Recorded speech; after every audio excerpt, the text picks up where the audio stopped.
3 మిరకలు జరిగినాయి ఆ రోజు పేతురు విషయంలో. ఫస్ట్, ఒక్క చేప కూడా పడలేదు. సెకండ్, విస్తారమైన చేపలు పడ్డాయి.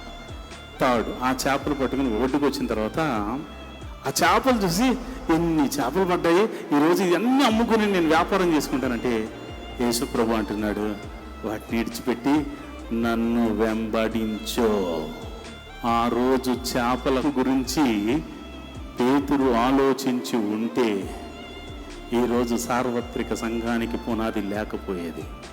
ఆ రోజు విస్తారమైన చేపలు పట్టించిన వాడే నిన్ను మనుషులు పట్టు జాలరిగా నేను చేయబోతున్నాను, వస్తావా అన్నప్పుడు ఈ చేపలు నాకెందుకని చేపను ఆ కంపును వదిలిపెట్టి యేసయ్యను వెంబడించాడు గనుక ఆయన ఉన్నతంగా ఆశీర్వదించబడ్డాడు. చప్పుడు కూడా దేని మేము పడుతాము. ఈరోజు మన జీవితంలో ఉన్న భయంకరమైన పనికి మన కంపును బయటకు వదిలేయండి. అది మనకు ఆశీర్వాదం కాదు. దేవుడు నేను పిలిచాడు అనుకో, మా రంజిత్ని పిలిచాడు అనుకో, రంజిత్ నువ్వు జాబ్ మానేరా అన్నాడు అనుకో, థ్యాంక్ యూ జీసస్. జాబ్ చేసుకుంటూ పరిచయం చేయి, థ్యాంక్ యూ జీసస్. ఎవాంజలిజం చేయి, థ్యాంక్ యూ జీసస్. ఏదైనా దేవుడు అప్పచెప్పిన పనిని సంతోషంగా ఎవడైతే యాక్సెప్ట్ చేస్తాడో వాడిని దేవుడు దీవిస్తాడు. నీకు ఏ పని అప్పచెప్తే అదే. ఇప్పుడు నేను ఒక పాటలు పాడడానికి ఈమెకి, లేకపోతే మొత్తం ఆపరేట్ చేయడానికి సురేష్కి అప్పచెప్పాను.